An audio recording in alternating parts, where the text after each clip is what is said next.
Assalamualaikum warahmatullahi wabarakatuh. Halo semuanya, perkenalkan nama saya Neng Mutia dari jurusan Pendidikan Sejarah Universitas Sultan Ageng Tirtayasa. Saya di sini diberikan tugas dari mata kuliah Ilmu Pengantar Sejarah, dosen pengampu Bapak Rizal Fauzan MPD. Saya di sini ingin menjelaskan sedikit materi dari kegunaan daripada ilmu sejarah. Untuk itu, simak terus video ini. Mengenai kegunaan dan fungsi sejarah, sejak zaman klasik, para penulis telah menegaskan bahwa sejarah selalu memiliki use value dalam kehidupan manusia. Polybius mengatakan bahwa sejarah adalah filosofi, teaching by example. Ia juga mengatakan bahwa manusia memiliki dua cara untuk menjadi baik. Yang pertama, dari pengalaman dirinya sendiri, dan yang lainnya berasal dari pengalaman orang lain. Selanjutnya, Cicero, yang dikenal oleh para sejarawan sebagai subjek praktis. Ia juga membuat beberapa adagium, yaitu saksi waktu, cahaya kebenaran, dan guru kehidupan yang sering kita kenal sebagai Historia Magistra Vitae, yang artinya sejarah adalah guru kehidupan.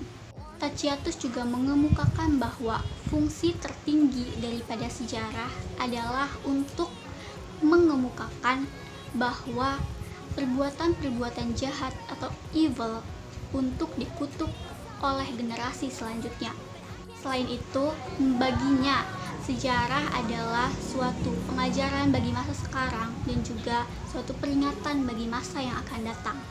Selanjutnya, secara rinci dan sistematis, Noto Susanto mengidentifikasikan 4 jenis kegunaan sejarah, yaitu fungsi edukatif, fungsi inspiratif, fungsi instruktif, dan yang terakhir, fungsi rekreasi. Yang pertama ada fungsi edukatif, yang artinya bahwa sejarah mengajarkan kita kehidupan atau kebijaksanaan dan juga kearifan-kearifan. Hal itu juga dikemukakan oleh John Seeley yang juga mengaitkan masa lampau dan juga masa sekarang. We study history so that we may be wise before the event.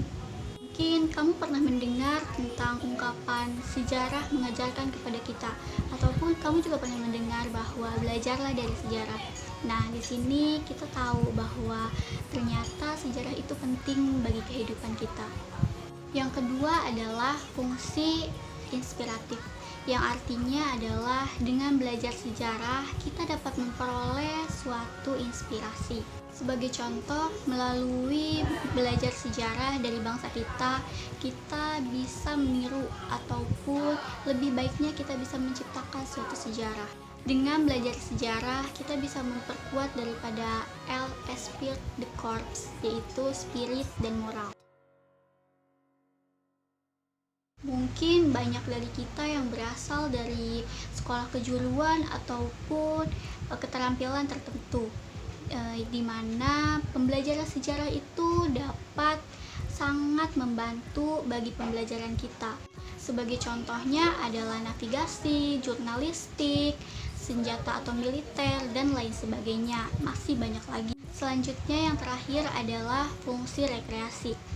Tidak dapat dipungkiri bahwa dengan belajar sejarah kita dapat menemukan ketenangan, keindahan, ataupun sebuah estetik dari sejarah tersebut. Sebab dengan belajar sejarah itu artinya kita juga mempelajari berbagai peristiwa menarik di berbagai tempat, baik itu negara ataupun di tempat-tempat lainnya. Jadi kita ibarat berwisata ke berbagai negara di belahan dunia.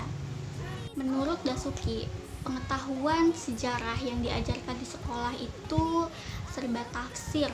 Mengapa? Karena sejarah disampaikan hanya berbagai cerita saja. Melalui memori, kita diperkenalkan secara langsung dengan masa lampau. Dan oleh memori ini pula ada pengetahuan tentang sejarah. Dalam sejarah tersebut dihimpun dan diawetkan dalam memori yang kolektif, di mana terdapat pengalaman-pengalaman insani. Jika kita sebagai manusia ikut andil dalam pembentukan masa depan kita, Itu berarti kita menerima tanggung jawab atas kebebasan yang telah kita peroleh. Dengan demikian, sejarah tidak lagi diterima hanya sebagai rasa ingin tahu manusia belaka, melainkan menjadi sesuatu yang amat penting bagi orientasi partisipasi untuk kehidupan manusia. Terima kasih, kurang dan lebihnya mohon maaf. Wabillahi taufiq wal hidayah. Wassalamualaikum warahmatullahi wabarakatuh.